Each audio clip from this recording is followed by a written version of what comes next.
Hello mga baby loves. So for today's video, as what you see, nagpipritos ako ng isda. So ang ulam namin ngayon guys ay sweet and sour fish. So inuna ko muna ang isdang prituhin bago ako gagawa ng sweet and sour sauce. So ayan, wait natin maluto at syempre naggayat na rin ako ng ingredients sa ating sweet and sour.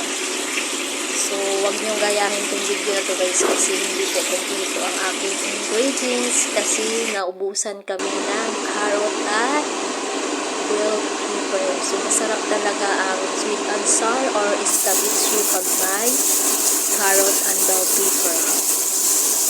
So, ayan guys, natapos na yung pritong isda. So, nag-isa na ako ng sibuyas. Then, garlic. Next sa garlic ay luya or ginger. And then, wala akong bell pepper guys. So, nakakita ako ng sili na espada. Alam niyo ba yun guys, yung mahaba na espada sili. So, yun na lang yung ginawa akong bell pepper. So, slice ko siya. Then, hinati ko siya. Para lang hindi masyadong pangit tingnan yung ating sweet and sour. So, mas masarap talaga guys kung kumpleto yung ingredients natin. So, since naubusan kami ng carrots at bell pepper, so nagtsaga na lang ako sa kung anong meron. So, ang mahalaga makaluto pa rin tayo ng sweet and sour fish. Hinihingal ako guys kasi alam niyo na busog, kakatapos ko lang kumain. Saka ang dami kong nakain kasi yan po ang aming ulam today. So, panoorin nyo ang ating gagawin guys. Napaka-basic lang naman gawin ito. So after mag-isa, alam nyo mga ingredients natin. Suka, kaya ang sweet and sour. So dato puti guys, or puti yung suka yan. Saka alam nyo naman paano siya mag-sweet. Siyempre, kailangan lagyan ng asukal. So pwede din po ang ketchup or kung walang ketchup, is tomato sauce. Yan po ang nagpapasarap talaga dyan sa ating sweet and sour sauce. So, alam niyo guys, pang ilan ko ba ang luto ko. Hindi ako magaling magluto guys, pero alam niyo, nanonood lang din ako. Lalo na pagka naguguluhan ako kung talagang hindi exact yung mga ingredients. So, ayan, minsan nanonood ako ng video or mga YouTube, ganyan. So, doon lang din ako na nagkukopya ng mga ingredients sa aking niluluto. So, sa taste lang guys, siyempre magaling ako sa pagdating sa taste. HRM ako Charot-charot lang. So, ayun na guys.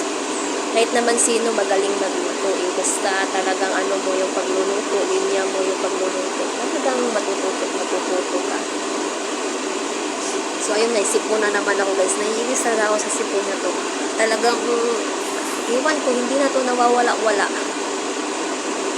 So, ayun na guys. So, kailangan natin i-mix yan. Antayin natin siyang lumapot. Siyempre, kahit para lumapot yan siya, lagyan natin ng flour. Para lumapot ang ating sauce. So, antayin natin siyang kumulo at kung talagang lapot na lapot siya guys. Tsaka, timplahan din natin yan. Tignan natin kung anong magiging result o ang magiging lasa ng ginagawa natin sa sauce. So, iba-iba naman tayo ng panglasa. So, nagdedepende na yun kung anong gusto nyo lasa. Charot. So, ayan na guys, mix ko siya. So, mas maganda talaga siya guys kung meron siyang carrot. Kasi dagdag ano din yung carrot yan. Alam mo yung dagdag siya. Tawag niyan? Hindi siya pangit tignan. Kumbaga, hindi siya maputla. Kulang lang siya talaga sa ingredients. Ang kulang dyan is carrot niya tsaka bell pepper. Para talagang alam mo yung red na red siya. Maganda siyang tingnan. So, yan is, yung nakikita niyong green is sili na espada yan. Yun na lang ang ginawa kong bell pepper kasi wala yun. So, kung ano na lang yung nakikita ko talaga sa red. Pinagtyagaan ko na lang. So, yan, nilagyan ko siya ng harina guys. Or flour. Para lumapot siya. Tapos i-mix lang natin. Antayin natin siyang kumulo. So, So, paulit-ulit ko siyang tinikman guys kasi medyo sobrang asim niya pa dyan. So, kailangan kong dagdagan yung aking asukal dyan kasi feel na feel ko pa yung suka niya. So, ayun. Nung tinikman ko siya guys, okay na siya. Tsaka yan, naka-ready na yung ating isda.